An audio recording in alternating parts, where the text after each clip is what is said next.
You're listening to the Tribe Nail Tech podcast, where nail techs find inspiration and motivation to take their career to the next level. We welcome you here.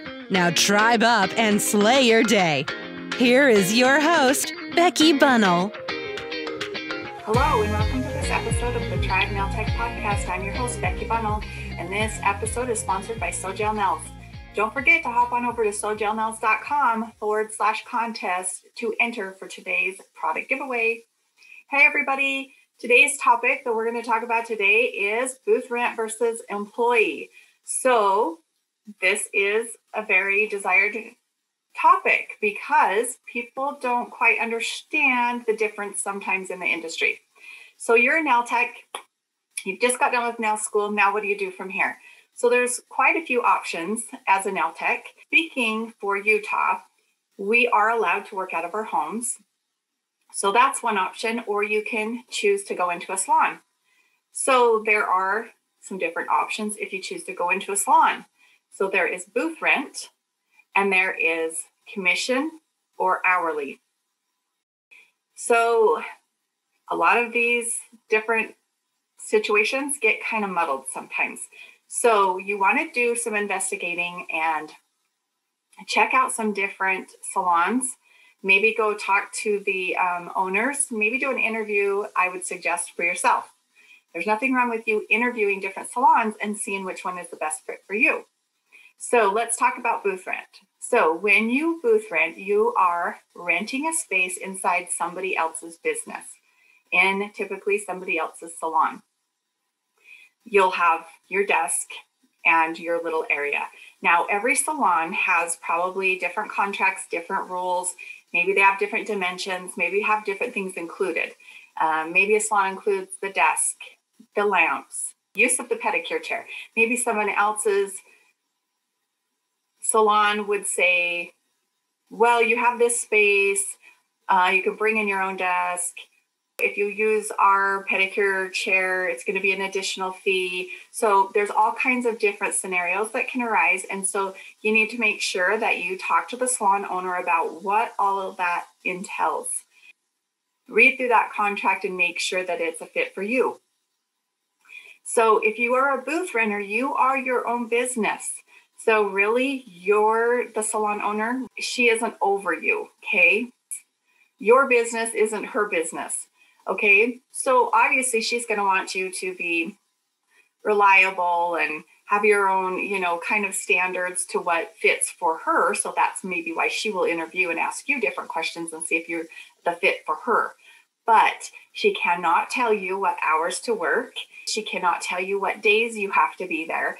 You will be given a key and you are able to go into that building at any time that you need to, because you are renting that space inside that building. If a salon owner, if you have chosen to booth rent somewhere and a salon owner starts trying to dictate when and where and how, what you need to charge, what services you need to do, what products you need to use, that's not a booth rent, okay? And they cannot do that. Now with my salon, I'm an odorless salon, and so I choose not to have acrylic services done in my salon. And that's my choice, and that's my salon, and it's in my contract. And if you want a booth rent from me, that's my rules. Now you can use odorless acrylic or you can use acrogel, but I don't want the smell. I choose not to use acrylic anymore because I choose not to have the smell. So that's a rule I can make in my salon.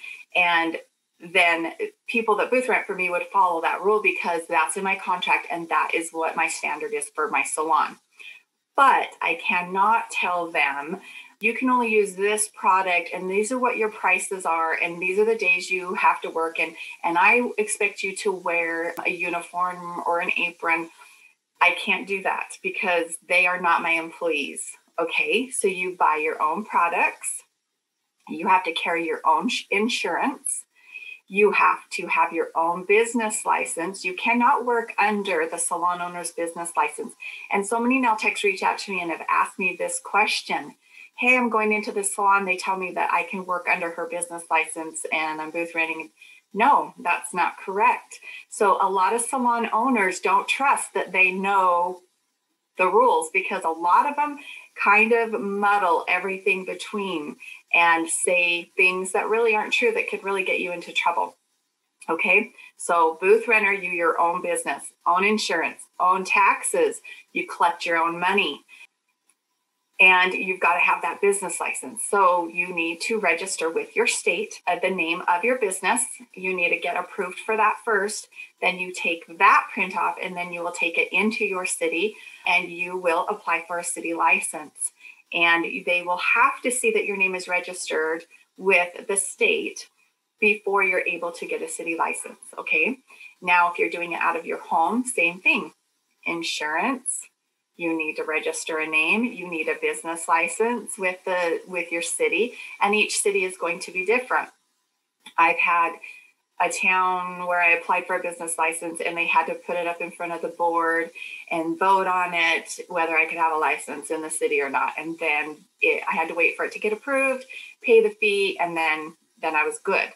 Here in St. George, Utah, I was able to just go in, show that my name was registered with the state. They were able to give me a license right there without coming and inspecting my home, and they didn't have any rules. They didn't say you had to have a separate bathroom. They didn't say a separate entrance. They didn't have anybody come out to my home and inspect that. Now, I know a lot of people, their cities and towns do make them have a separate bathroom, separate sink, things like that. So you have to investigate and you have to talk to your city and you find out what those rules are before you make a decision of where you're going to work and how you're going to do it, because you might not have your house set up to where you can have it there. And it's all depending on the city that you live in. Now, there's some states like New Jersey that don't allow you to work out of your home. Okay. And I don't think they allow booth rental either. So you really have to kind of look. Every state's going to be different. Every city is going to be different. So make sure you look into that before you make any decisions. If you're going to do, there's also commission. So that would mean that the salon owner would get a percentage, or you would get a percentage of every service you did. So it'd be ran through the till, through the checkout of the salon, and then she would be giving you a check for the percentage that you agreed upon. So whether it's 60-40, whatever it is in your contract, and please make sure that you do get a contract. If the salon owner just says her word and says, this is how it is, and then I'll pay you, and da-da-da, they need to be professional and they need to have a contract. And so if they don't have one, ask for one. And don't agree to start until you have everything in writing. So it's black and white and nobody, has any questions, and it's going to help to not run into those problems later. Okay. So in that case, you are an employee. And also, this is another thing that gets really confused. If you are commission-based, they are to provide all the product for you and all the supplies. Okay. So that's part of it. The money that they're taking is partially for product. So you should not be having to go out and buy hundreds of dollars in supplies. But there's kind of a catch-22 there, because she can say, these are the supplies I'm going to buy for you. And it might not be the supplies and the products that you want to use. So that can be kind of, make sure that's in your contract. Am I allowed to choose the products that I want to use? And then will you buy those for me? Because if you turn around and she's not buying the products, she's not ordering them in time, your supplies are running low and she's not ordering, you're getting freaked out, you're turning around and you're buying stuff, that defeats the whole purpose of commission. Okay, so you've really got to be careful on that. They have to provide insurance on you. You can work under their business license. Okay, you are an employee. She can tell you when you have to work, what hours you have to work, when you have to be there. Okay, so you have to decide what works best for you. There's also another way that it's an employee where they do an hourly rate. So maybe they're going to pay you $12 an hour to come and do whatever services all day long. You're getting paid whether you're doing someone or you're not doing someone, but that's the basis. And sometimes they'll be like, if you sell products, like we'll give you bonuses, maybe, 10% of all sales that you do. So that's getting you to push to make more money, because they're pushing you to retail to your clients. So there's all different kinds of scenarios, but you need to make sure that you really know what that means.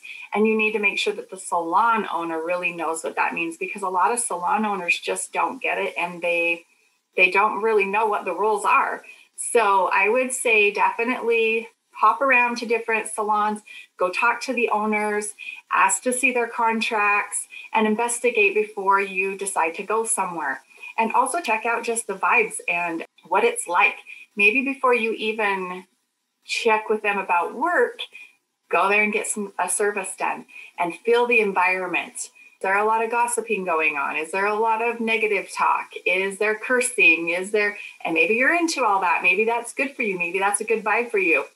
Then that's your vibe. Then that's a great place for you. But I would say go get a service done in these salons and look at the cleanliness.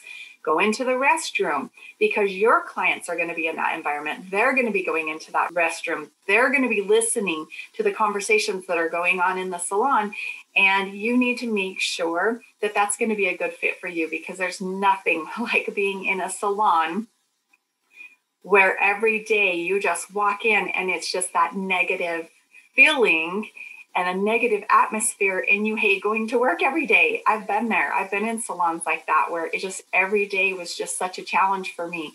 If you're in that kind of a situation too, I challenge you to make the move.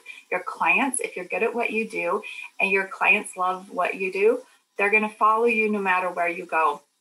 Another important thing, no matter what, I swear by, if you're booth rent, commission, employee based, have client information cards. Always, always, always. Even if you're doing it electronically over a jot form, have every client that comes in fill out that form for you. So it's going to have their name, their address, their phone number, their email, the start date, their birthdays. All that is so important, and what services that they are getting, because you never know when you're going to be leaving a salon. And if the salon owner has the contact cards, you have no way of letting those people know where you're going if you don't have their information. If you don't have their addresses, you can't mail them something, emails, letting them know where you're at, your new location, all of those things. It's so important. And just don't make that mistake of not having all that contact information. And don't wait right before you're going to be moving and then hurry and try and collect everything, because it makes it really uncomfortable.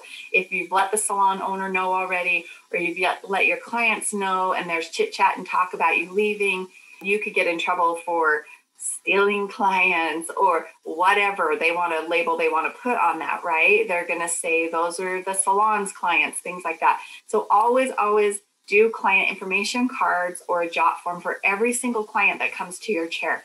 Whether they come back or not, you need to have that information. In most states, your state boards require that. If an inspector came in and you didn't have those forms, you could get written up. So make sure that you have that information so that you can send those out to your clients. So there is the differences between booth rent, commission-based, employee. I hope this podcast helped you with that today, so you can go out and find the best choice for yourself.